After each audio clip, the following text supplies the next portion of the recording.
All right.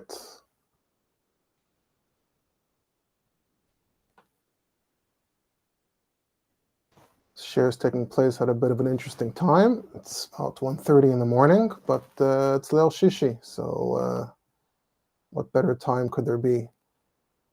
Just get a few things in order here, and we're going to start. All right. So,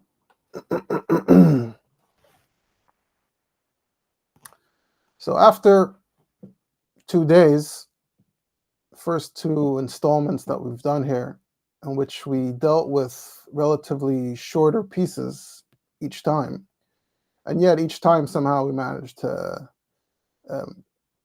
make it go on for as long as possible. But this time,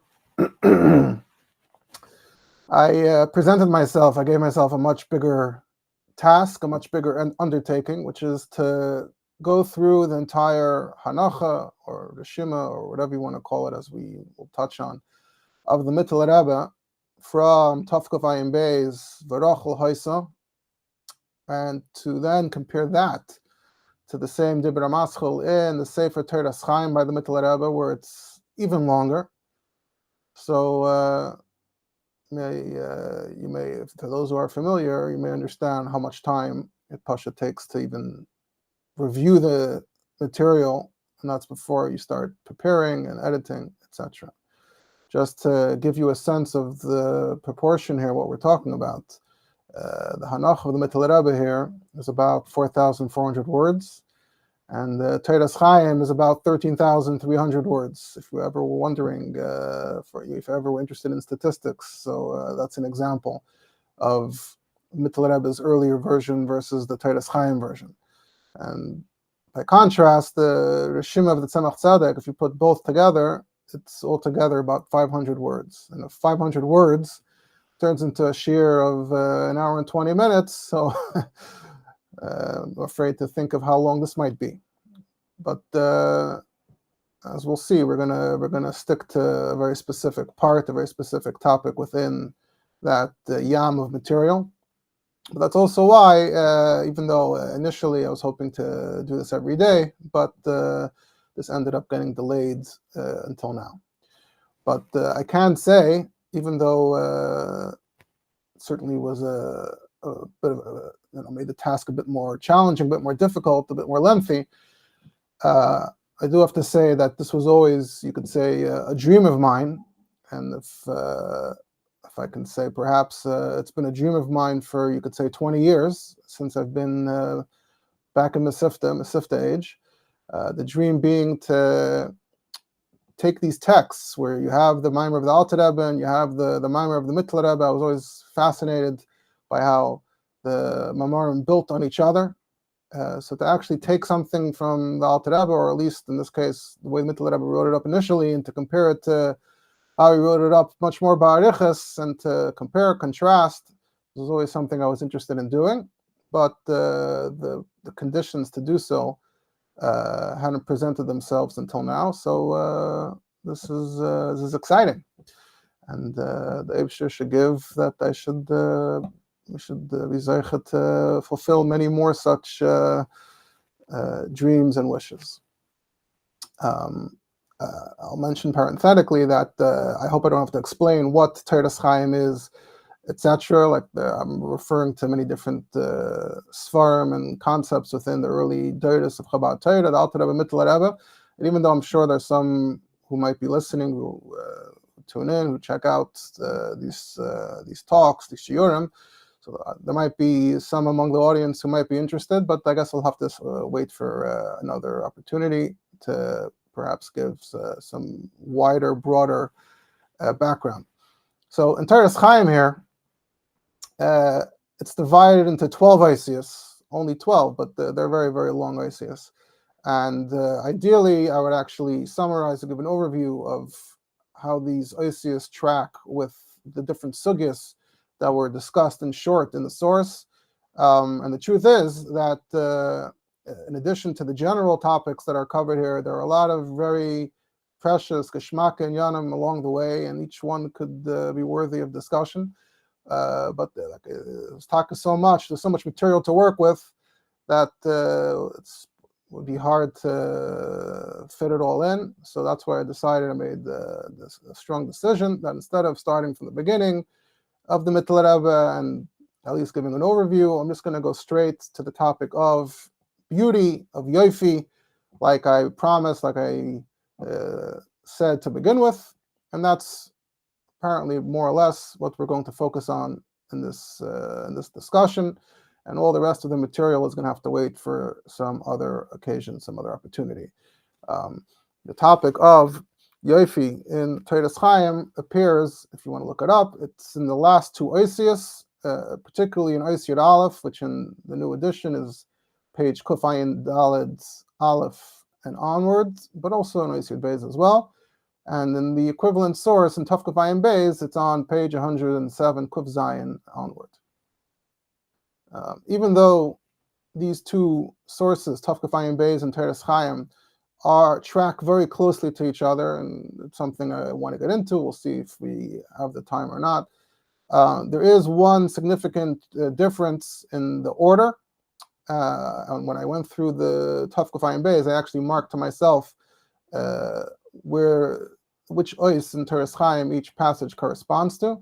So the Seder Tuf Kuf Ayin Beis, if we were to use the oisius of Teiras Chaim, corresponds first to ois Aleph through Vav, then ois Yud through Yud Beis, which is the topic we're discussing now, and then the equivalent of ois Zayin to Tes, whereas in Teiras Chaim, the order is different, and our inyan is the conclusion of the drush of the Torah there in Teiras Chaim. Also, another topic I would have wanted to have gotten into would be the musig of jumping around, of selecting passages of interest, which itself is worthy of discussion of its merits, but to find the time for everything. So, without further ado, in today's topic, we're going to focus on two nekudas, two topics, both relating to beauty. Number one, the purpose, the function, the need for beauty, and specifically physical beauty, specifically the physical beauty of women. And additionally, the second component will be a discussion of the nature, the definition of beauty, what beauty is, aesthetics, as we shall see. So, jumping right into it now, we're going to start just a little bit from the beginning before we jump to the part of the drush that focuses on this aspect, on this answer, on this hezber. So the way I set it up for myself is I actually literally have two columns. I have Tuf Kuf Ayin Beis on the right. I have Teiras Chaim on the left. I broke it up into paragraphs. I did a whole mini research project here. Obviously, I'm not sharing the screen. You can't fully benefit from that setup, but I am going to be sort of jumping back and forth between Lashonis of Tuf Kuf Ayin Beis, which are shorter, versus Lashonis of Teiras Chaim, which are longer. I'm going to try not to just duplicate and repeat everything and say everything twice, but it's going to have to work out somehow like that. So it begins, Tuf Kuf Ayin Beis, ורחל היתה יפס תואר ויפה מראה. Now, ויפס מראה.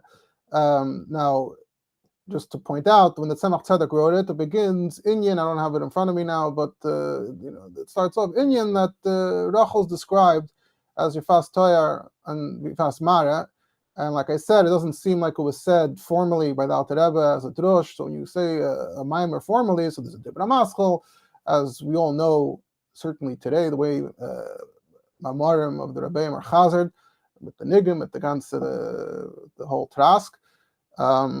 But the way the Tzemach Tzedek wrote it and the way a lot of these inyonim of the Alter Rebbe are recorded, it seems like that is part of what makes them different, that they weren't stated that way. However, when the Mitteler Rebbe writes it up in Tuf Kuf Ayin Beis, never mind, of course, in Teiras Chaim, it is written up with a dibra maschel. And at some point, I do want to get to the question of what is the nature exactly of this rishima in Tuf Kuf Ayin Beis. Was it intended as a hanacha, or is it something more than that? But at any rate, it begins with that dibra maschel, and begins with the same general question about the fact that the pasuk is focusing here on yofi, on beauty.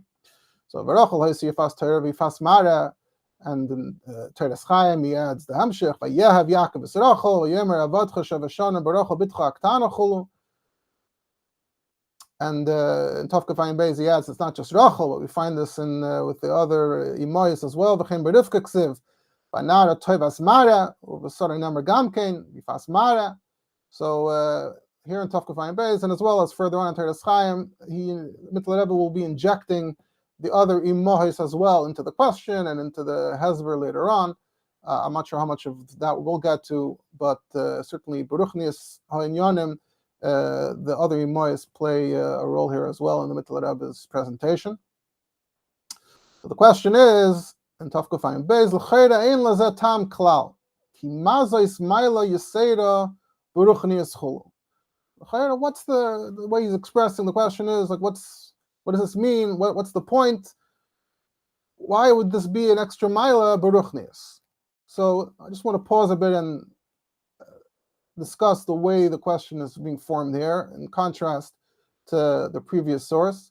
So the way I see it is that in the Mitteler Rebbe's presentation, the entire component that I focused on with the Tzemach Tzedek, with Alter Rebbe, of this polemical response to something that sounds contemporary, that's bothering the Alter Rebbe, that seems to completely vanish here in the Mitteler Rebbe's presentation. And like I said, I haven't gone through more or less the entire text of Tov Kafayim Beis here in Teiras Chaim. I did not detect any trace of this dimension in the Mitteler Rebbe's wording and presentation.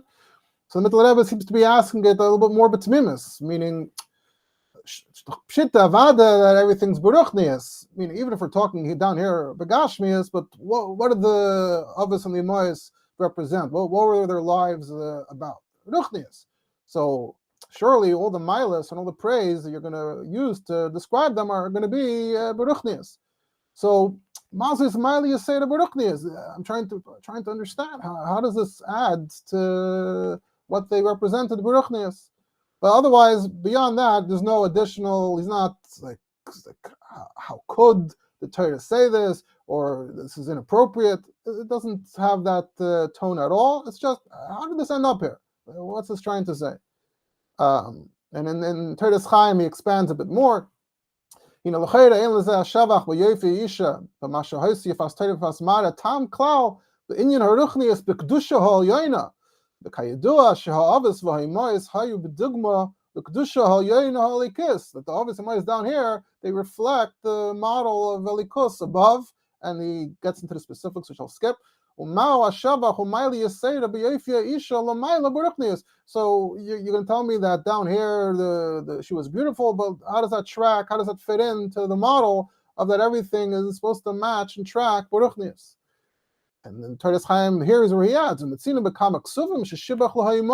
just the Rachel, but all the Imoyos, b'mayla is hayofi, b'hamara, k'mei berivka, the ksiv anara teves mara ma'oid, v'chem besara, v'yiru hamitzrim kiyafi himoid, v'yahal oisa, b'chul v'kai gavna.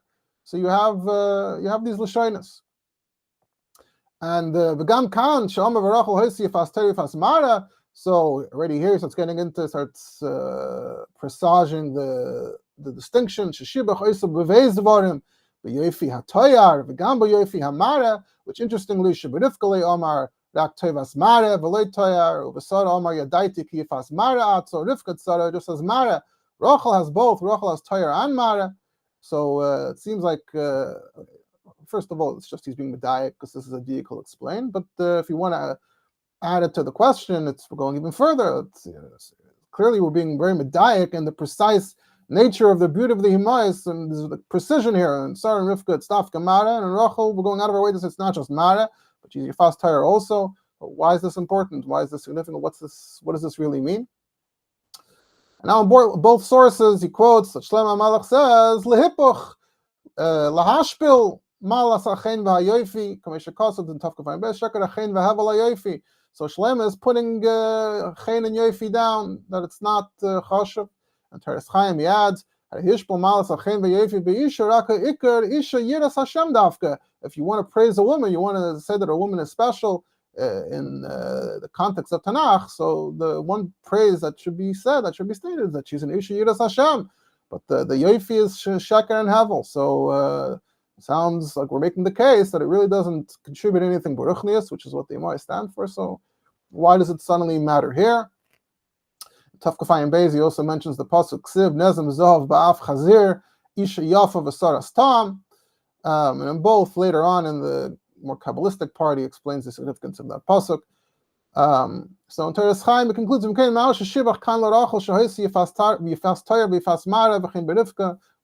what's the meaning, what's the significance? Mitteler Rebbe actually throws in something here in Teiras Chaim, like a small aside about Eishes Chayil, which I also really wanted to talk about, but I'm really going to stick to my decision to stick here to the Yofi, so we're going to have to put that aside. And here I'll insert another general ha'ara.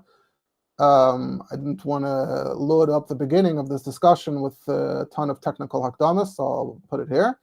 As I alluded to, that even though I'm referring to Tafkafayim Beis and the Mitteler Rebbe, if it's Mitteler Rebbe's Shimon from Tafkafayim Beis, so l'chayr it's a hanocha, but due to the tremendous gap, the difference between how short the Tzemach Tzedek is and how long the Mitteler Rebbe is, so you'll notice in my wording in this discussion that I'm just going to refer to both Makairis, both Tafkafayim Beis and Teiras Chaim, as being in the voice of the Mitteler Rebbe, because even what he wrote in Tafkafayim Beis seems to already be something that he had already developed on his own, in his own voice and his own style. And even if it was Taka written as such in Tafkafayim Beis, which even that I'm not sufficiently an expert to know for sure to prove one way or the other. But my impression is that there are other places as well where it seems pretty clear that the Mitteler Rebbe already engaged in this type of writing already b'chai of the Alter Rebbe, the lifetime of his father, that he wrote Biyurim or that he wrote Ba'arichas. This actually technically can tie into a bit of the history. We know, of course, that after the Alter Rebbe passed away, there was a split between the Mitteler Rebbe and others, and part of that ties into the question of what was the Mitteler Rebbe's status and stature and position already while his father was alive, and that's a whole discussion worthy of its own time. The truth is, as a general observation, to really have clarity as to what is going on and what each text represents, there really is no substitute to looking in the actual Kisvei Yad themselves, and that itself requires having some general familiarity with the Kisvei Yad and how they work. And the few select experts in the Chabad that are experts on the Mamarim of the Rebbeim, of course, they are very strongly familiar, intimately familiar with the original Kisvei Yad themselves. Like I said, there's no substitute. Mashenkein, the average person, if you're even looking in these Sfarim, at most you're just seeing a bunch of numbers. This Ksav Yad number, this Ksav Yad number, that. That's not going to really help you develop an understanding. So you need to look in Ksav Yad this and Ksav Yad that, and up until pretty recently there was gatekeeping, you could say. It was the average person had no conceivable means of access to all these Kisvei Yad.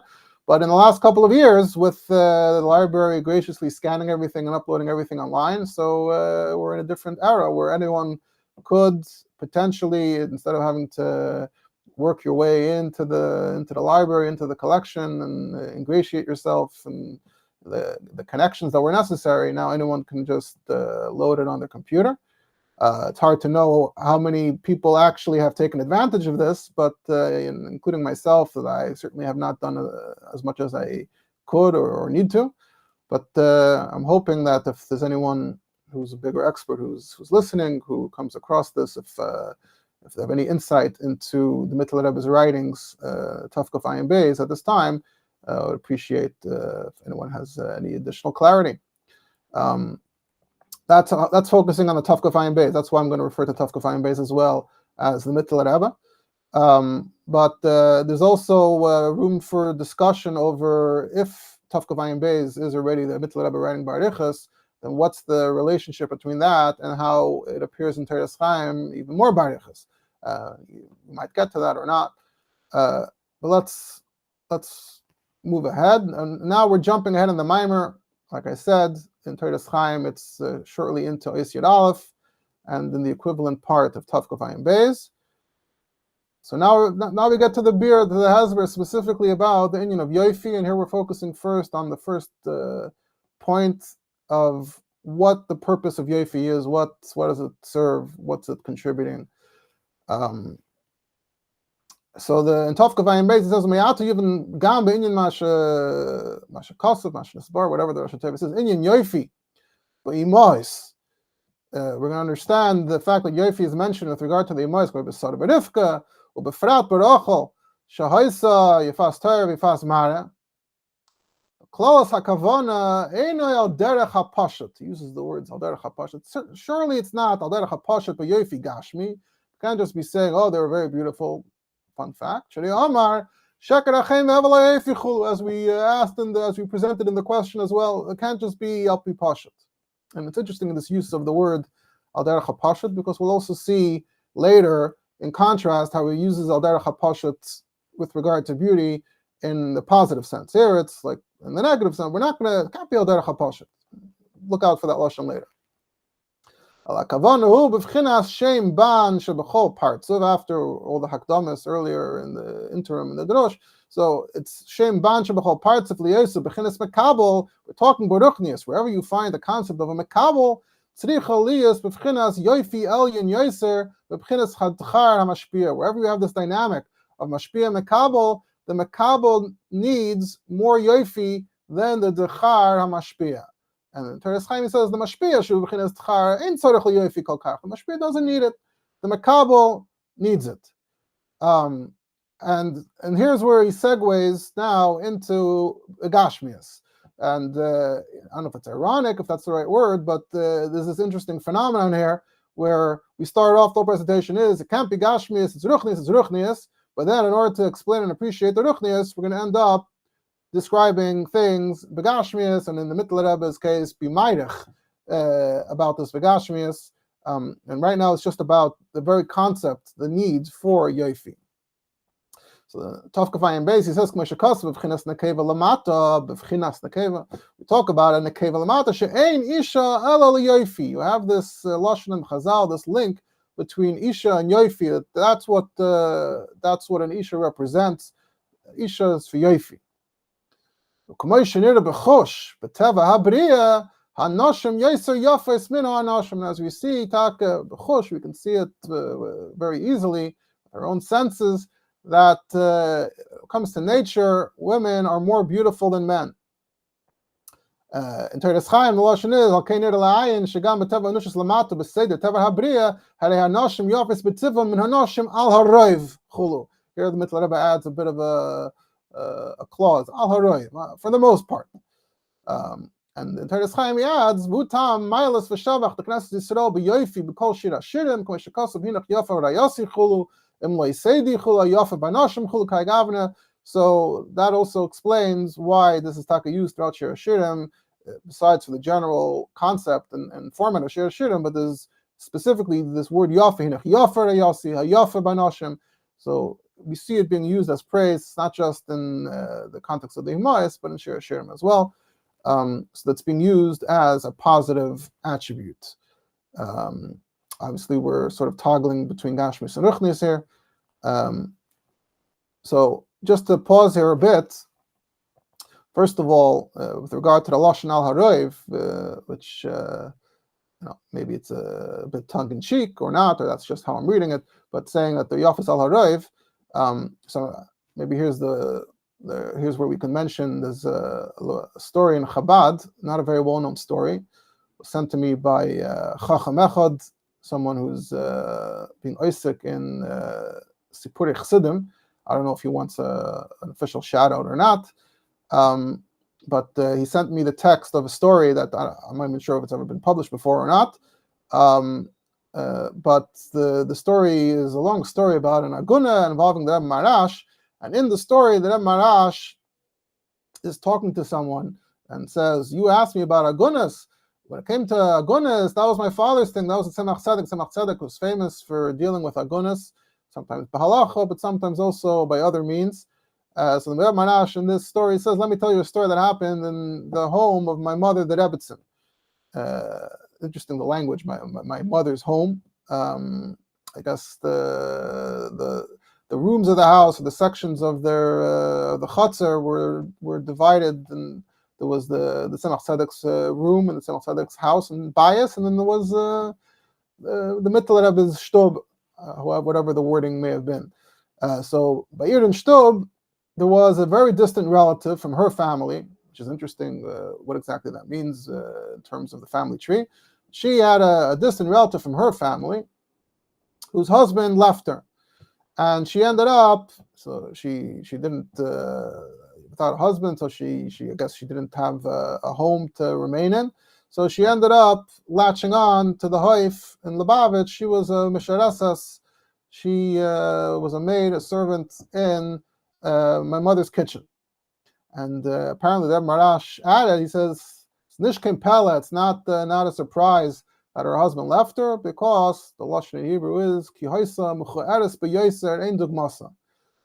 Very not good looking. And that's in addition to a very bad personality. The Marash described how he would ask for one thing and she'd give him the opposite. Further along, the punchline of the story that Marash was saying is that the Tzemach Tzedek called in his Meshamash of Chaim Dov, and he told him on a certain occasion that if a person shows up in a wagon in the Haif, bring him in immediately, which obviously isn't the usual seder. It was talking very late, and this fellow, a Milner, he was Milner, I believe is maybe a word in English as well. The fellow dealt with flour, showed up in a wagon in the Tzemach Tzedek's Haif, and as soon as Reb Chaim Dov Misharis saw him, he hauled him into the Tzemach Tzedek. The Tzemach Tzedek grabbed him by his hair, and he said to him, Ashena mensch, wie lost das a yid afroi af yaren un his nelam? Very sarcastic, oh, what a great person you are. How does a yid leave his wife for years and disappear? So the Milner responded and said, Rebbe, ich kann mit dir nicht wohnen. Sie ist sehr nicht kein Shena. So that was his justification, that she is sehr nicht kein Shena. So the Tzemach Tzedek said to him, a pritzte darfst du? A Yiddische Tochter is genug. What do you need? A pritzte? So in those days, Dafka, the pritzim and the pritzes were known for marrying for beauty. So Paritz needs a pritzte. But for you, a Yiddische Tochter is genug. Why are you commenting? Why does the Shein and Ishkin Shein, why is that negaya? That's the part of the story that's relevant. And the story is also interesting. So that's, the Mitteler Rebbe said al haroiv. So here's a story, I guess, about an exception, an edge case. This story is also negaya to a more general discussion we could have, which is, do we find any attitude, b'poel mamish, among the Rebbeim and Chabad to the aspect of beauty in women? Where do we see this mentioned? Are women ever described as being beautiful? Are they ever described and praised in a more recent context? Is that an attribute that's mentioned? Is that a factor that factors in? So there doesn't seem to be that much. I didn't go searching deeply, but in this discussion that I had, Taka, with the Chacham Echad about this topic, this was a story that came up. Here's actually a story that touches a bit on the inyan of attitudes towards Yofi. Obviously, it's not a big proof of anything. This is a muck and ego, and the guy literally left her, and the Tzemach Tzedek is being harsh with him. But it's something. Yeah. At any rate, so now that we got into this part with Mitteler Rebbe is already starting to set us up with this idea that Enishel Yofi and women are more beautiful than men. So here's where I can elaborate on what I wanted already to talk about in the last installment, about the places where the Alter Rebbe Taka talks about this idea, because this idea does appear in a number of places in the Alter Rebbe's Torah. So one place that it appears is in a Maimer from Shmini Atzeres, Tavkuf Samach Zayin, and it's one of the Biyuri HaZoyar of the Alter Rebbe. Another genre of the Alter Rebbe is Biyuri HaZoyar, which we can talk about sometime. But this is on the Maimer HaZoyar of Chizkiya Pasach, and it's printed at the end of Tavkuf Samach Beis, Chelik Beis, page Tavshinayin Hey. I don't currently know if that's the first page or the page where this passage appears, but there's a passage there that reads, we're quoting, it's a pretty famous line in the Zohar, Ma sheshana isba tleiser olin uf knesset Yisrael isba tleiser mechilon derachmin. Just like a rose has 13 petals, so Knesset Yisrael has Yud Gimel Midas Harachman that's around it, etc. So the Alter Rebbe's Masber, this memra, the Alter Rebbe would explain these Memori HaZohar line by line. So the Alter Rebbe's Masber this line, and he says, Pirish Lafisha iskar tchila b'tam hamashal l'sheshana. Shubutam bechinas hayofi shibo mitzad eskalas chesed gvura kanal. So that's the angle we're coming from here. The analogy of the Shoshana is the yofi. So ata chayzel lavar shayrish inyan bechinas hayofi as. So now we're explaining Taka, where does yofi come from? Shubo v'nimshach u'makim gavoya ma'oid. It comes, it's derived from a very high place. Bechinas yofi ha'elyon the ha'aras panim the arach anpin the atzilas shemer b'dgumi the tzarachim shayna kroim bechinas all the mashal. The technicalities of the dargas that are being discussed there in Zohar, etc. But then the Alter Rebbe goes on and says, "Kini amachos nekres isha, meshikos isha yiras Hashem, meishes chayil." This is malchus. V'yadua ma morim zal de'ein isha el yoyv. And here's where he starts presenting this gedank. You know, Chazal say ein isha el yoyfi. Kein gam mitava isha liyos yafa yoyser minish. And that's where women are more beautiful than men. As we can see the way they are down here. And here's where the Alter Rebbe gets to his reason, to his explanation. And before I get to that, I'm going to give a lengthy, somewhat embarrassing warning / disclaimer that what the Alter Rebbe is about to say isn't necessarily going to sound very pleasant to many ears, whether for people on the outside, or even for people, or particularly women and girls on the inside, within Chabad as well. And even though I don't have to assume that there are women listening, etc., but it's happened before. I gave a shir about women and learning Torah, and I simply quoted a few of the Makaitis accurately, and I got a whole complaint that the shir is making the rounds, and it's causing chalishas hadas, and it's causing people to ask questions, and wasn't having a positive effect, was what I was told. Could we take the shir down? A whole maisa, a whole parsha. So that's obviously not my intention. I don't want to cause anyone chalishas hadas, chas v'shalom. And particularly in that context, in that instance, it seemed a little ironic to me that the context was we're talking about women learning Torah, and the sources are sources that say that it's not for women. Women aren't ready, aren't prepared, they aren't up to learning this stuff. They can't process it, they can't receive it. So in the Maisa, I was trying to give a shir and trying to explain why there is basis and justification for women to learn Torah anyway. And then the complaints were that, the women, they can't process it, they can't accept it. So to me, it was pretty ironic. And maybe now I'm getting into hot water again. But my mahalach, my approach, both for myself or people that I'm in contact with, in touch with, interacting with, is that we do need to be exposed to the sources for what they are. Even if it seems difficult to accept them, the way to deal with it is by learning them and figuring out how to process them, how to deal with them without unnecessary apologetics and without polemics, without turning it into a bigger deal than it needs to be, but to learn, to accept it, to figure out how to deal with and perceive complexity. And I think that's a sign of maturity in being able to learn and across many topics, even those that are more controversial. That's the big, at any rate, that's the big apology and disclaimer. And I guess I'm already canceling myself here in advance. At any rate, this is what the Alter Rebbe says. So, Ba'atamu, what's the reason? Lefi sha'isha madrigasa shvela. Woman's on a low level. And a lot of psailas, a lot of shmutz is associated, gets attached to her. Like you have the tamei blood, woman has dam nida, etc. And so this is a process, a part of the woman's body that's unique to the woman, and there's an of tuma that's involved. Like Chazal say, chemes mole chulu, about the woman's body, that chemes mole tzoya, pia mole dam. I don't know if the Alter Rebbe was referring more to the Reisha or to the Sefer, pia mole dam. But so you have this word from Chazal that is giving this sort of a negative connotation to the woman and to the woman's body. And of course, the Alter Rebbe, I'll pause and say the Alter Rebbe mentions the Maimar Chazal of Chayim Ismail Yitzay and Tanya as well. And it's a topic I've touched on before elsewhere on what the Chazal were saying and how the Alter Rebbe is using it. And I think I'll touch on it again a bit further. So we have this musig, Alkein Srichi Yoyse Lubchinas Hayofi Mina Ish.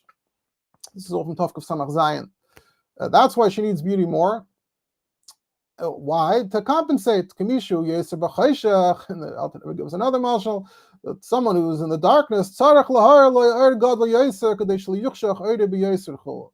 If you're in the darkness, so then you need a greater light, or else it's going to be very dark. So Al Derech Zeh Begashmias, the woman that has these things, you could say, going against her, so now she has this to compensate that's going for her.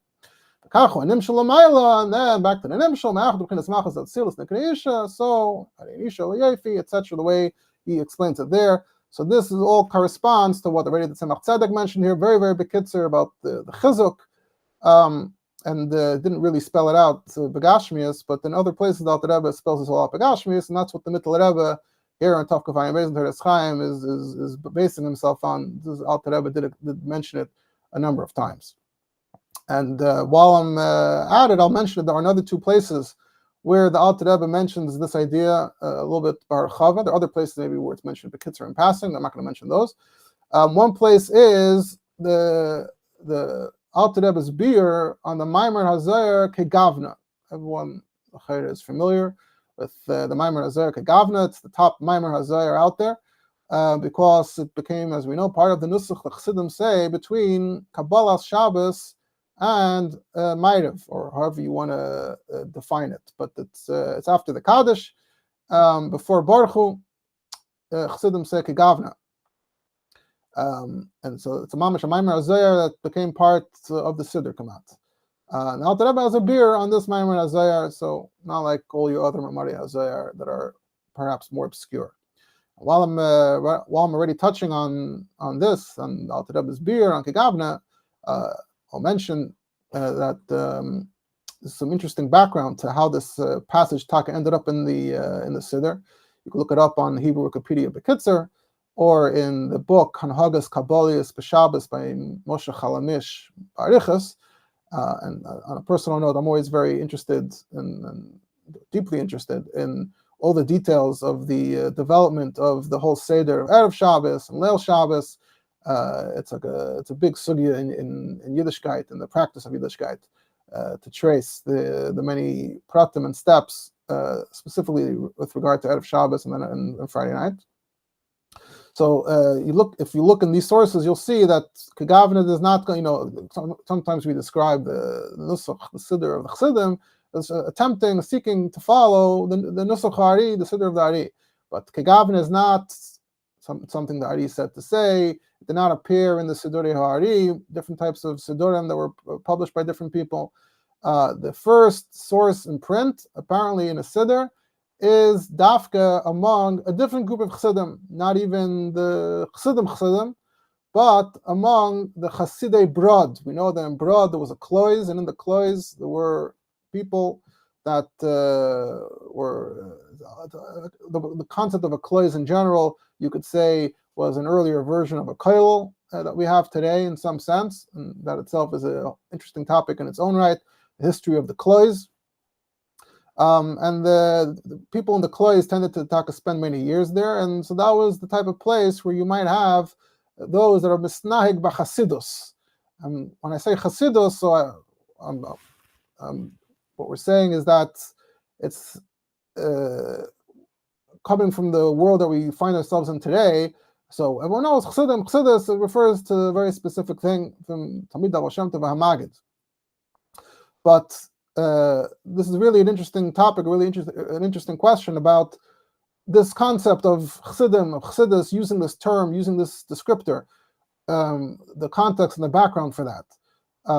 That really, the fact that Chassidim today, the term has become pretty much 100% associated with these groups. That's just a particular development that wasn't necessarily mukhrach. And we know that historically there were many different groups of Chassidim. You go all the way back to the Chassidim in Ashkenaz, the Chassidim in Mitzrayim. But even if you stick to the last 400 years in Eastern Europe, in Poland, and nearby Medinas, there were groups of Chassidim. There were individuals who were known as HaChassid. There were groups that were known as Chassidim. And that just simply meant those that were not living the regular, average Yiddish life, but they're looking for something more, they're looking for something extra, looking to be more spiritual, to be misnag by Chassidus. And in the last 400 years, during that period of time, there was a very strong link and association to following the inyanim of the Arizal. So our Chassidus, the Chassidus that we're familiar with, didn't come and invent Chassidus, the term Yesh Me'ayin. It was building on an existing framework that existed in many places of individual Chassidim, of groups of Chassidim, and the Baal Shem Tov, etc., came and provided a particular framework that then became very popular for those who wanted to be misnag b'Chassidus and to be Chassidim, till it became almost a single definition of being a Chassid today. And today you have other groups. Let's say in Litvische Welt, the Vilna Gaon, B'Shaita, was still known as a Chassid. That's a title that was used a lot to describe the Vilna Gaon. And I think even Alter Rebbe, in some of his letters where he mentions Vilna Gaon, he uses the title of Chassid, because the Vilna Gaon had that title in its original sense, and the fact that Chassidim opened shop didn't change the fact that he was a Chassid in that sense. But the followers of the Vilna Gaon don't really use that term anymore. Chassidim sort of cornered that market. But even mamish in parallel to the Chassidim in Brod, in the Klois, there were also the Chassidim of the Klois in Brod. And the first place we find Kegavna is in a siddur printed by someone associated with that group in the Tafkuf Mems. That apparently is the first siddur that has Kegavna. Now that group, and that there are links between the Chassidim of Brod and our Chassidic movement. What exactly the links are is beyond the scope here. But I've seen some Chassidic sources today that mamish make them sound like they're part of the same Chassidic movement, but that's not, my impression is that that's not accurate. It's not the case.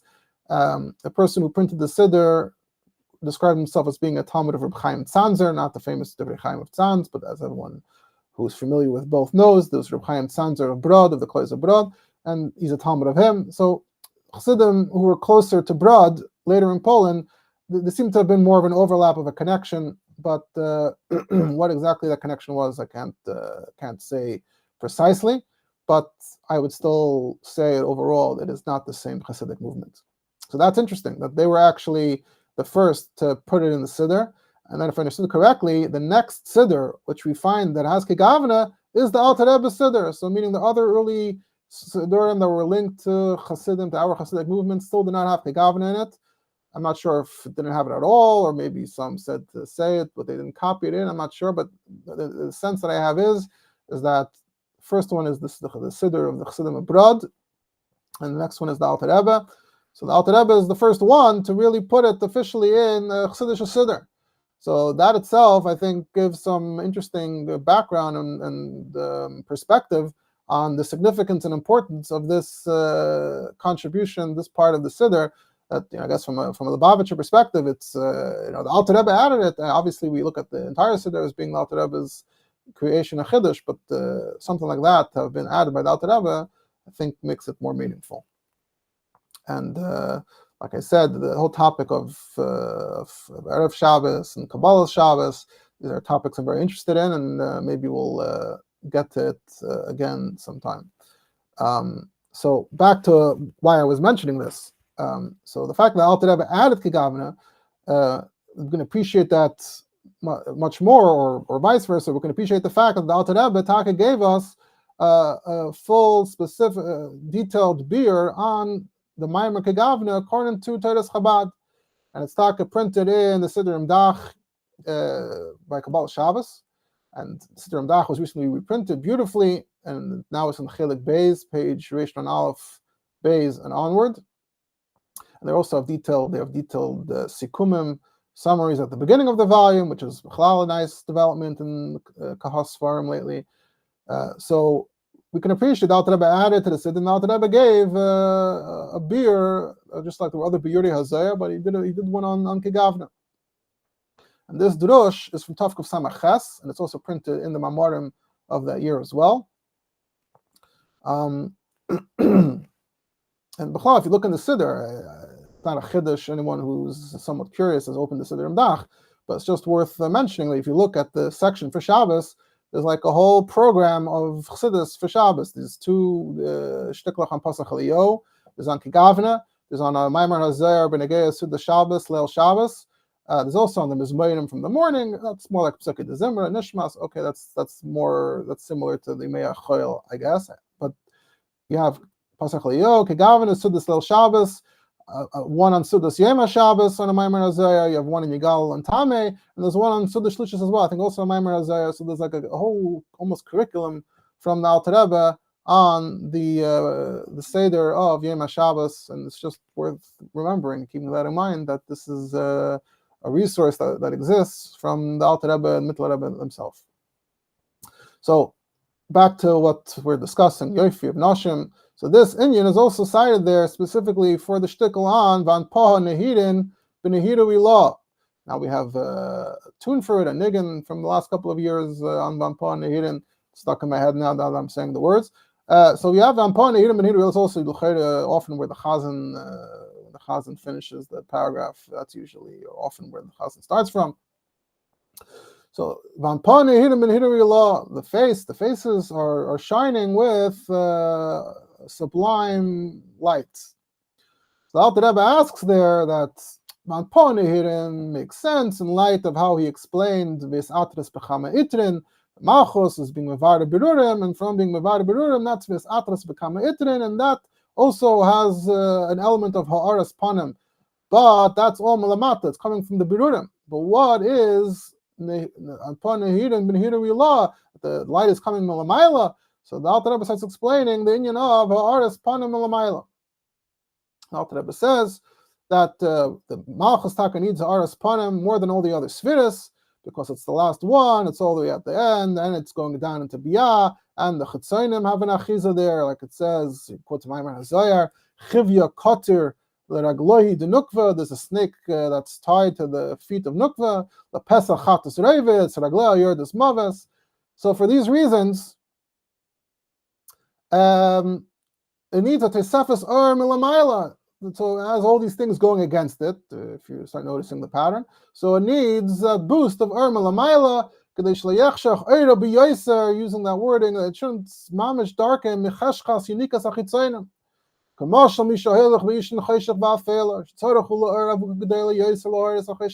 someone who's in the dark, who needs like Commissioner's Barba maybe alluding to these other Mekairis.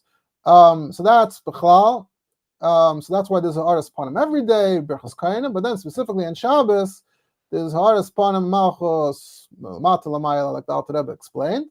But there's also the Nehiru Ilah that comes Lamayla, and that is a greater Ha'aras Panim, and that Alter Rebbe says is associated with Nesias Chayin, like it says in Esther, but Batisa Chayin, and we'll get to Chayin later here as well.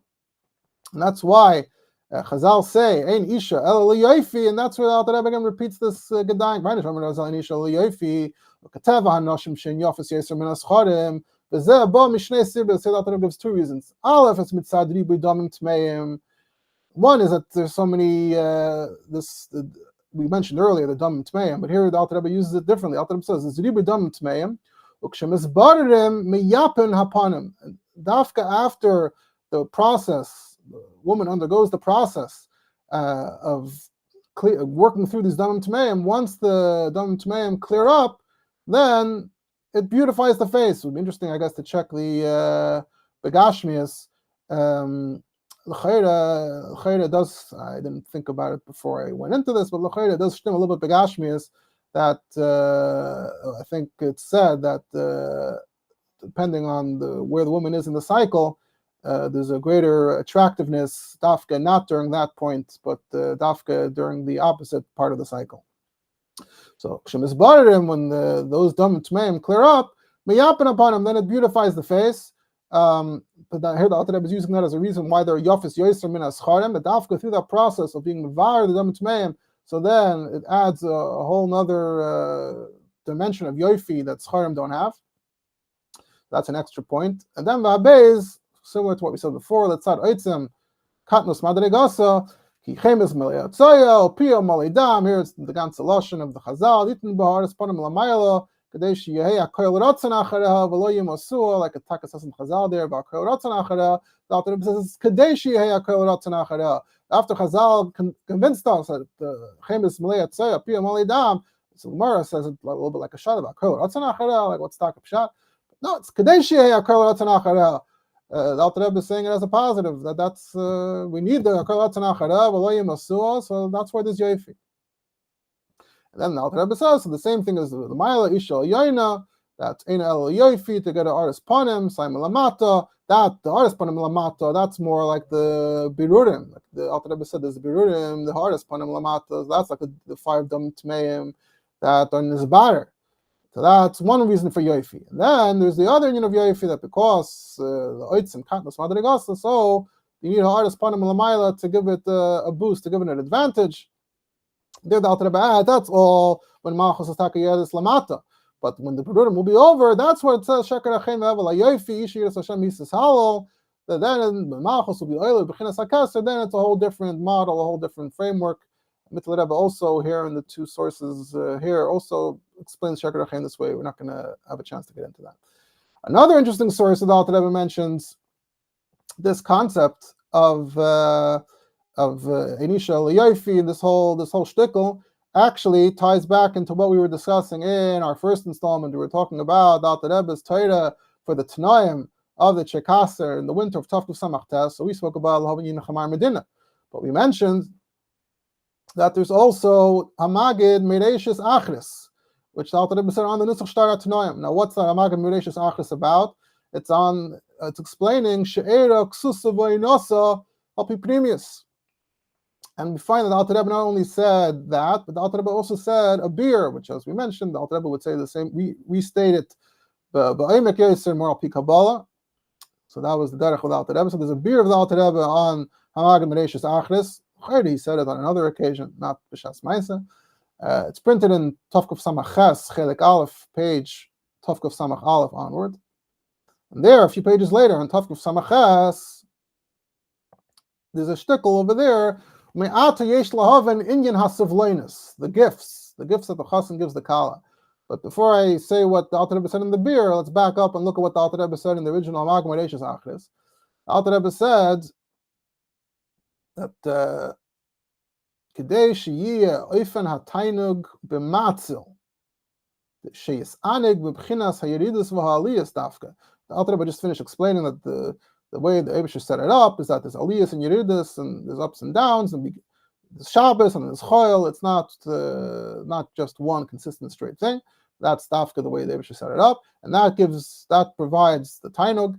So, in order for there to be a tainug, in order for this whole system to work, there has to be a hakdama. Tzorech liyas mikaydem bechinas shiluach sivloinus lahakala. First, the Eibusher has to send gifts to the kala and ikram keshutei kala, just like b'gashmis she'achasin sheleach lahakala chuluk hayidua. V'inyan hu aderech mashal. And here the Alter Rebbe speaks a little bit about the sivloinus. So aderech mashal has sivloinus v'akishutim she'achasan sheleach, missing a word there, she'achasin sheleach lahakala kaydem achupa. We know that the minig is that a chassan sends gifts to the kala. There were particular minhagim back then. Maybe it was even mentioned taka in the Shtar Tanaim itself of what the chassan will give. Even if not, there was certainly cultural norms of what the chassan would send to the kala. And today as well, I think in the Chassidish Welt even more, there's a highly specific tradition of what you give and when. but even in our community as well, this is certainly a step along the way. Although I don't know if it carries the same weight as it did back in the shtetl. In the shtetl, it seems like the sivlenis are very important, especially in the cases where the chasana took place, where the chassan and the kala didn't live in the same place, like in the case of the chekaser. So a significant step in the process that showed that the process was moving along was when the chassan sent sivlenis to the kala. I think you see it in this Baal Shem Tov stories where the Baal Shem Tov pushes one of his talmidim to make a shidduch that was totally out of his league. He didn't have the finances at all. And so I think in the story, if I recall correctly, part of the way the story is described is that the mechutin says knew where the sivlenis, where the gifts, what's happening. And if you miss that deadline, then it's a shayla of the ganze chasana. We're not going to move forward. So it was a key step to appreciate what Alter Rebbe is saying here. It helps to know that it was a very key step in the process of moving the chassan along, the shidduch along. So these sivlenis and kishutim, what the chassan says, "Harei kishutim alalu mimargalius v'tachshitin mishal chasanin." The pearls, he mentions the pearls. I think in Williamsburg, the Chadaim, I think Taka, the pearls are very chashuv, I think, if I'm not mistaken. So the thing that he says, the pearls, the tachshitin, they're from the chassan. The kavanose bahem lekashit asakala ben. And what is his intention? His intention is to adorn the kala with them. And why do that? Or maybe there's a word missing, that later when they're together, when they're alone together, then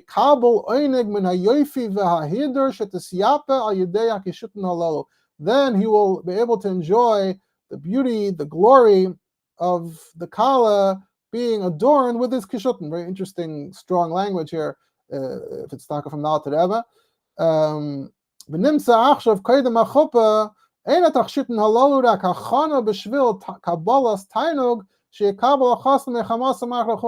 Alter Rebbe says the tachshitim now, we send them now, but what's the point of sending them now? The chassan and the kala aren't together.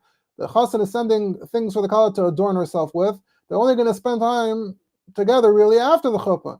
So even though from a technical perspective, like I said, it was just proof that the chassan has the means to move forward and to provide, but from the specific aspect of jewelry, which beautify a woman, nimtza skumtois, that giving it before the chuppah is only a hachana for the chassan to enjoy the benefit that he'll get, the tiny that he'll get after the chuppah. It's like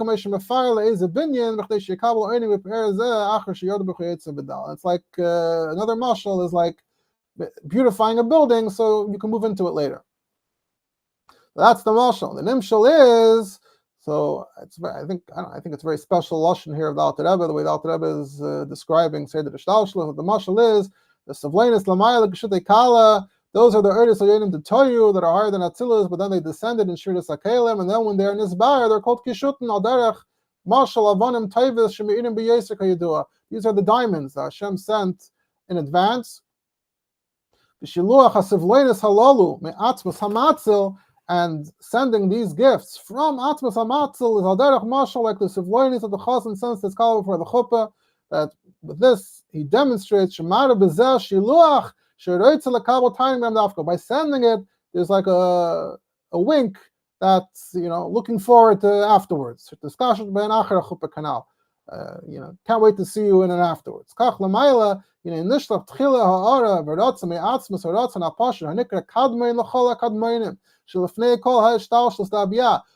the whole thing began, the Eibishter sent, beamed all the way in advance.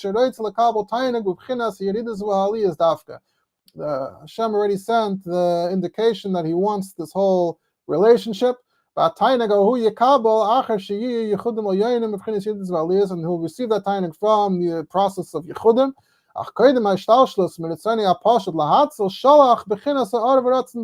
He already sent this ha'ara, this intent, this desire. He already sent it in advance. So that's the mashal that the Alter Rebbe uses in the Lashon Nimshal also. These very powerful, I think there's very powerful language here, emphasizing how far, kadmin l'chol kadmoin, that's not the typical lashon, but just to emphasize how deep and how deeply rooted this connection is, and how it even before anything happened, you already had the Kishut Kala. That's what the Alter Rebbe said in the original. And then in the beer, the Alter Rebbe comes back around to the Siflenis again as well. And he says, the Chassan sends Kishuten for the Kala, he's beautifying her, and he reveals to her that these are the colors that I want, again, that I want to see you in. Kach Lamaila, the terminology the Alter Rebbe uses as well, that the Eibishter sent this Oineg Hanelam to Malchus, to beautify it, to illuminate it in the dark. And that's Kiyusin Ermin Acheshach, Kamashal Avanim Tevis. Like we said, it's Birurim, being Mevar. In this case, it's the Oiris Tetoyu that are being Nisbar. And then again, here the Alter Rebbe adds this, Levishain Isha, Yoifi, Ukanir, Beteva Told the Sabriya, Shenakevis Yafas Minas Chadim, Baino Pnei Isha Hichemes Chulu, Shimruba Bedam Tmeim Chulu, Akain Tzrich Yoifi, Adarach Mashal, Shemamakam Cheshach Yoiser, Tzrich and Lahar Shem Avuk Yesek Chulu. So you see every time this Inyan is repeated, there's the same few components that get repeated each time. The Kach Yuvan Lamaila, the Malchus Yeredus B'Yosef Makam Cheshach the Noigas, who needs the Yofi Elyon, and needs this Oinik Hanelam. So, like I said, these are very powerful Lashonis, I think unique Lashonis of the Alter Rebbe. And Chlal, in the last couple of years, I've been arguing that we really need to revisit and examine the genre of Drushei Chasana. The Alter Rebbe, the Mitteler Rebbe, Tzemach Tzedek and Marash, they would say the Drushim specifically at Chasanas of relatives, and the Drushim always seem to have a very specific focus on the union of Chasan Mekala, Rashmis, and Baruchnias. I would say, like I said, especially the first four Dairis through the Rebbe Marash, and these Drushim tend to have very, very unique and special Lashonis about including about the connection between a Chasan and Kala, a husband and wife. So when we talk about relationships, which is a very major topic today, and you want to determine what the hashkafa of Chassidus is, so I don't think we can have a complete picture without looking at these places where the Rebbeim, especially the earlier Rebbeim, sketched out some indication of what the connection between a Chasan and Kala, husband and wife, is. And at any rate, we also managed to circle back around since we began with the first topic we discussed was about the Tanaim of the Shirkasser. So we found a way to somehow bring it back to another drush. I said we have to look at the other drushim as well, so this is another one. And I'll mention here that I actually got some interesting responses to that, but if we had the time, I would insert it here, but we don't have the time, so we're going to have to move on. So now we find the same Vart appears now in the Mitteler Rebbe as well, and in Tovkafayim Beis it's more Bekitzer, She'ishim Adrigas Lamata, Nashim Daitan Kalas. Here he adds also the Maimar Chazal Nashim Daitan Kalas as another disadvantage a woman has, and also Pia Malidam, so she needs more Yofi, the Mashal. In Teiras Chaim, it's a bit more Barichas. He adds a whole extra Indian there, which I'm skipping, but then he says, Chukas HaMakabel LeMashpia, the Makabel has a desire for the Mashpia, so in order to get the Mashpia's attention, it needs to have this Yofi, to be Moitzachein. There's some kind of equivalent to almost a mating ritual. Because, and here we get to this idea that the Makabel is lower.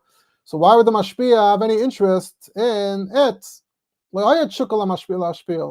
Mashpia doesn't have a desire, it's not attracted. You need the Yofi to create the attraction. Like we see Begashmias, Piamalei Adam, Chemes, Chulu, Nashim Daitan Kalas, Shvela Be'etzem Lamata B'Madrega Min HaZachar. But Frat, he adds, can be Ish Lukachazais, the woman was taken from the man. Here he also adds an additional detail, which we saw earlier in Kegavna, that Umizeh Tam Atzmai, she's talking more beautiful because K'mei Kol Dover HaGodol B'Mokim Seilis, Stavka, something that's in a place of Shmutz, Nasa Zach V'Noki B'Mar'eir B'Toyer, so that makes it even more beautiful. K'mei Hashishana Shegdela B'In HaChoichem, like the rose among the thorns. So Kach, Kasher Dam Tami, they need a Nivra Mimena, so that when the Dam Tami is Nisbar, Nasa HaDam Noki, then the blood is cleansed.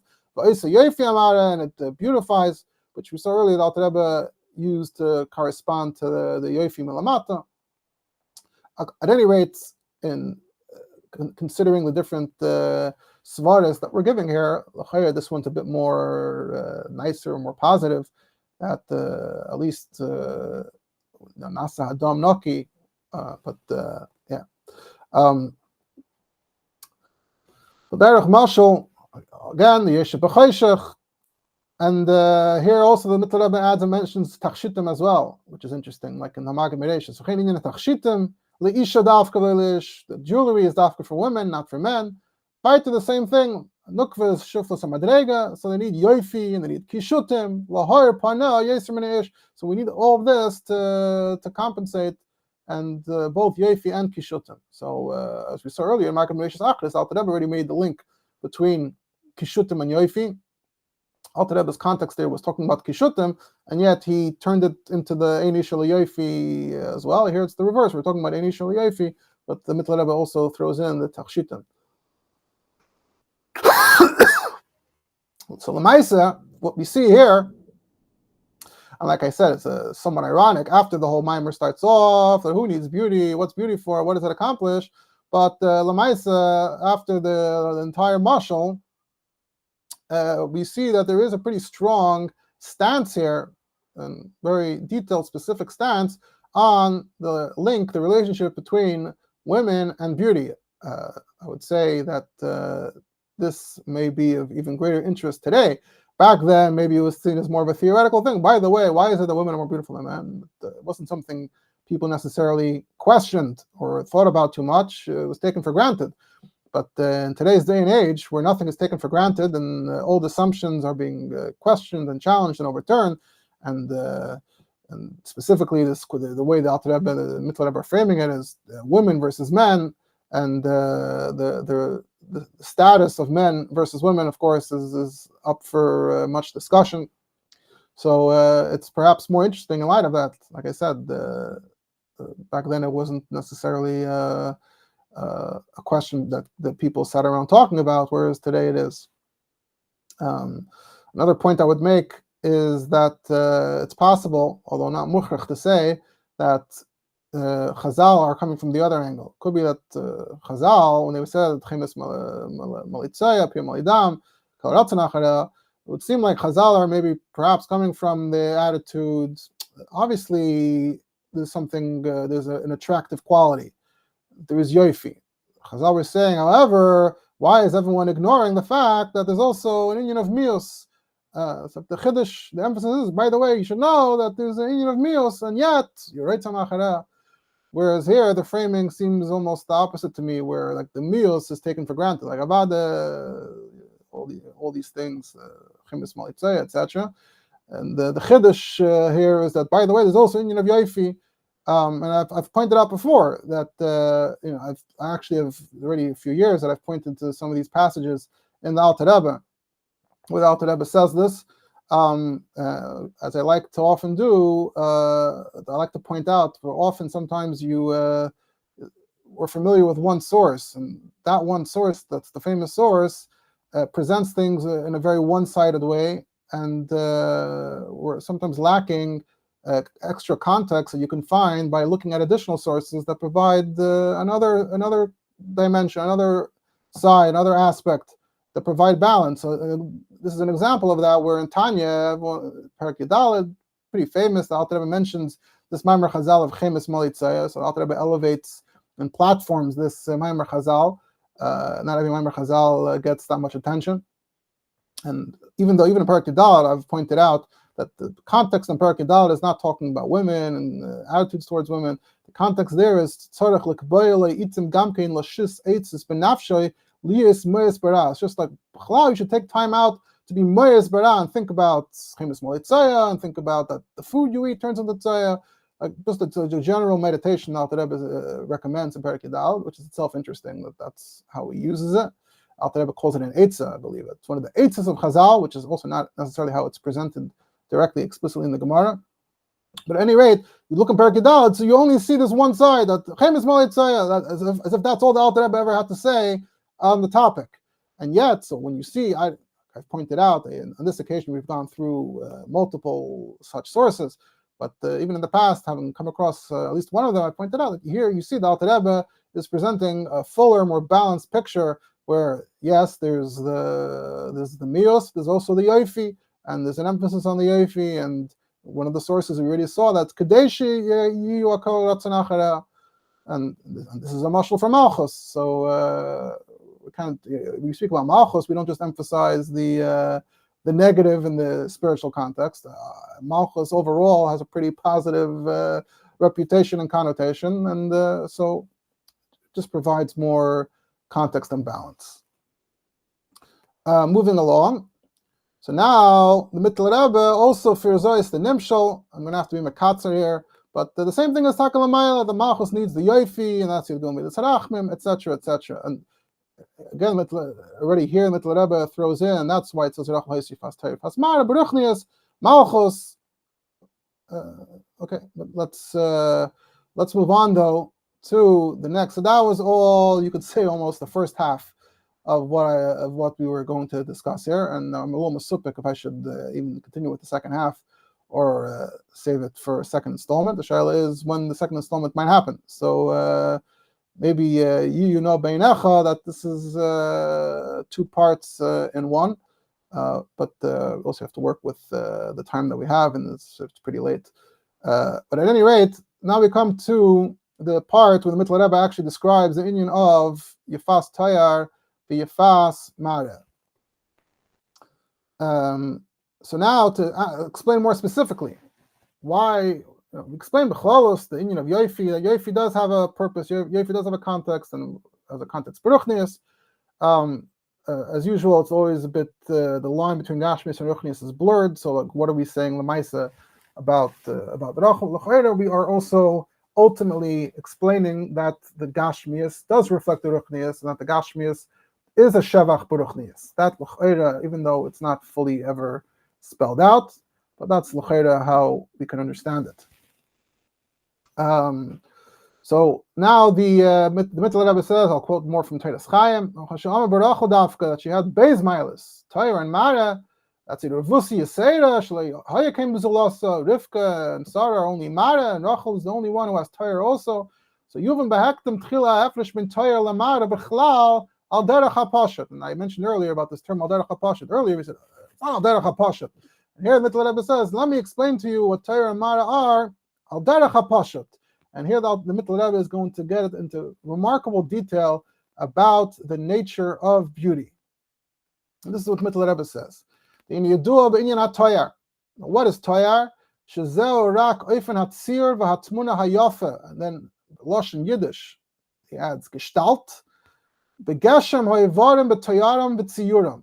Essentially, that it is just referring to the shape. Shatzir v'hatmuna shall kol ever, that every limb's shape, that it's beautiful, it's attractive. Shemiyad sheyira ha'ayin yachman hayofi toyar zeh. When the eye sees it, it's gonna desire this beauty, this beautiful shape. Menikra toiv toyar. You can't just suffice with having one nicely, proportionately shaped limb. It has to be the combination of all of them together.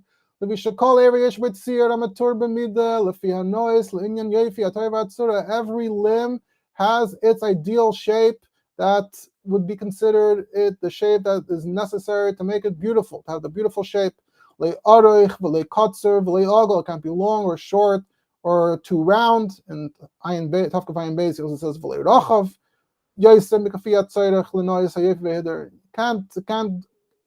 you can't overdo any of these shapes, dimensions. It can't be any of it. Has to be precisely the right proportion. And not just individually, but each limb in relation to the next limb next to it, one can't be larger than the other disproportionately. They all have to combine.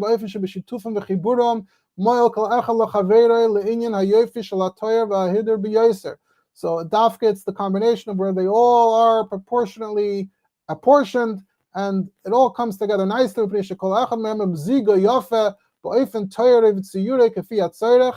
He uses this term meziga a few times, where they're apportioned in the right amount. Ad shebes achdusam yachad ya'ilu kol efen tziyuram ke'echad l'inyan hayofi v'hita b'cholusei. So that when they all come together, then they all together create this beautiful image, this beautiful picture, this yofi and hider. And he adds another line in Yiddish. The Lashon Yiddish, Lashon Ashkenaz, is past eine zu die andere. So they all fit nicely with each other. And this is the main attribute, the main definition of yofi when it comes to Toyer Utmuna, when it comes to shape. And so, just in passing, I'll point out that we had these two lashonis here in Yiddish, and we'll see this lashon is passed again later, a bit further on, and I'll comment maybe just a bit more on it when we get there later. And now he continues. That was b'chlolos, and now the Mitteler Rebbe goes and says, and that he spoke just now in generalities that all the limbs have to be proportionate. But now the Mitteler Rebbe mamish zooms in to the parts of the face in tremendous detail. It's interesting to compare it to the Tzemach Tzedak's Rishima, where it just mentions 4 chushim, which is interesting, that the 4 chushim have to all be proportionate to each other. Mitteler Rebbe does not mention 4 chushim. Instead, Mitteler Rebbe goes into great detail about the chelkei aponim. And again, I'll read Be'ikr from Teiras Chaim. Ubefrat be'yofi ha'toyer shel aponim b'chlalustay shnikra yifas toyer sheyesh befrat hey evarim. Specifically, there are 5: matzach, the forehead; ubez einayim, the 2 eyes; the chayayim, the cheeks; v'achaitem, the nose; upeh emlechi hatachten, and the mouth with the lower jaw. V'yesh tzir v'toyer yafe b'chol echad, and each one has its definition of what a nice shape would be. And the Mitteler Rebbe goes on to describe each one. B'metzach b'fnei atzmoi she'enei rochav v'loi ogel v'arich kol kach. It's not too wide, it's not too round, it's not too long. Rak afi anoyes b'toyer toiv v'meziga yafa, a nice shape, a nice apportioning. Kafi atzorech le'inyan hayofi the toyer metzach, whatever is necessary to achieve that ideal beauty of the forehead.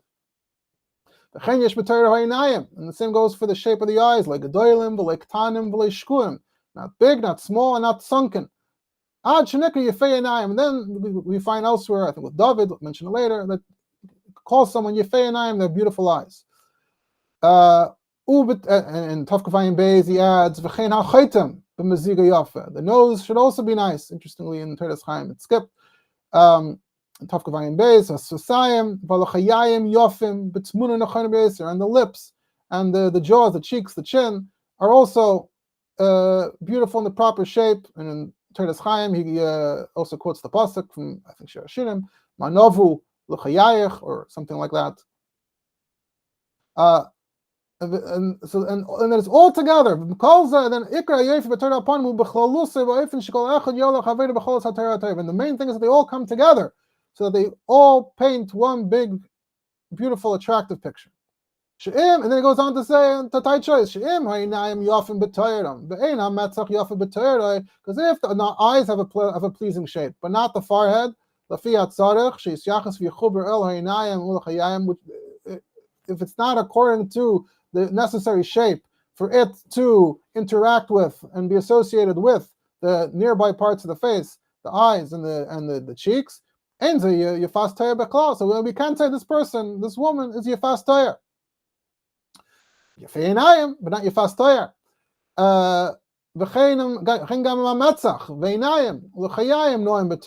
even if the forehead, the eyes, and the cheeks are nice, but if the nose and the lips are not, they're not the right size, not the right shape. If you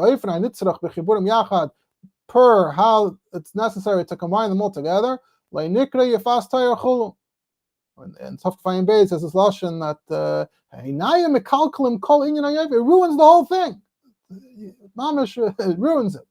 That's this. You have this lashon in Teiras Chaim as well. Kanir la'ayin, like we can see easily, visually.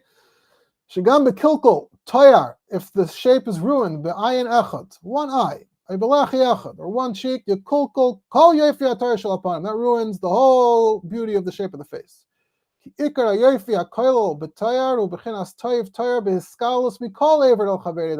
beauty requires that they all come together.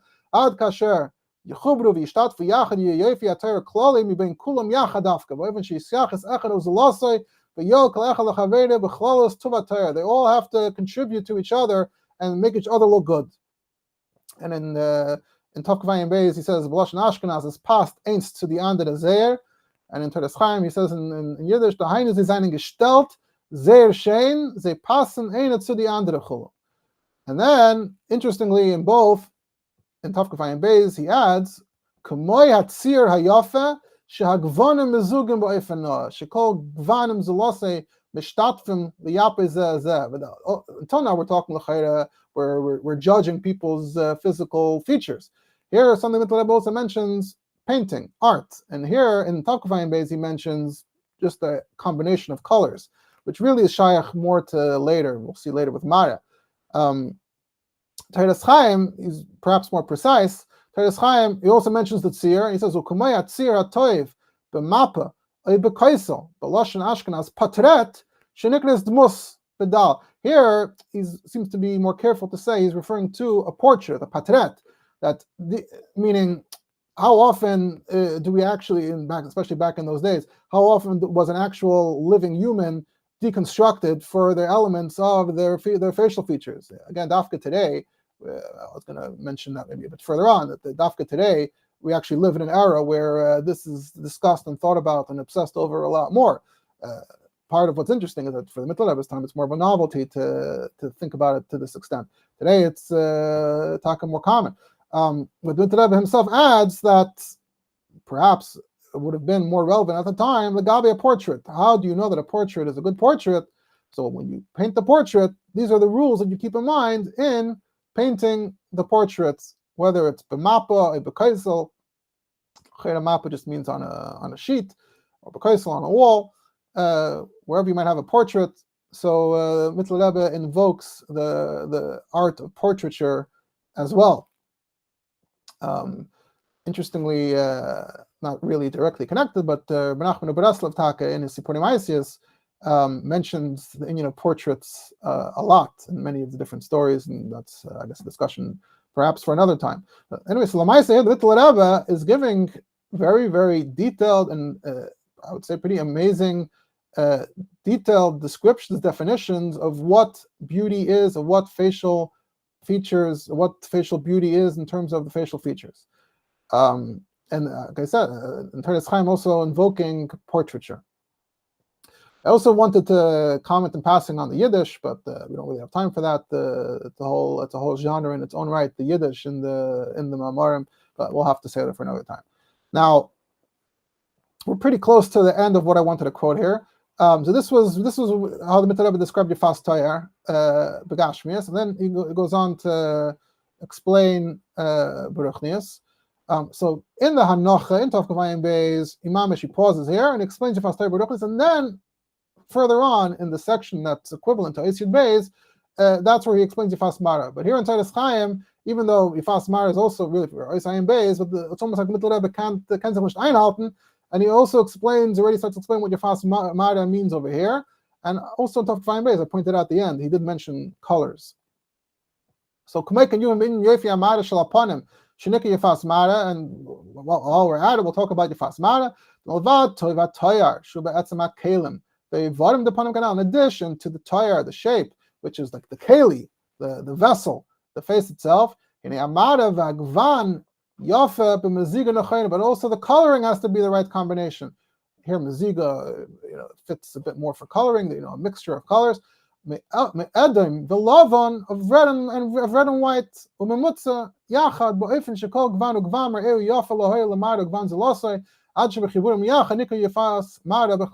mentions the two colors, red and white.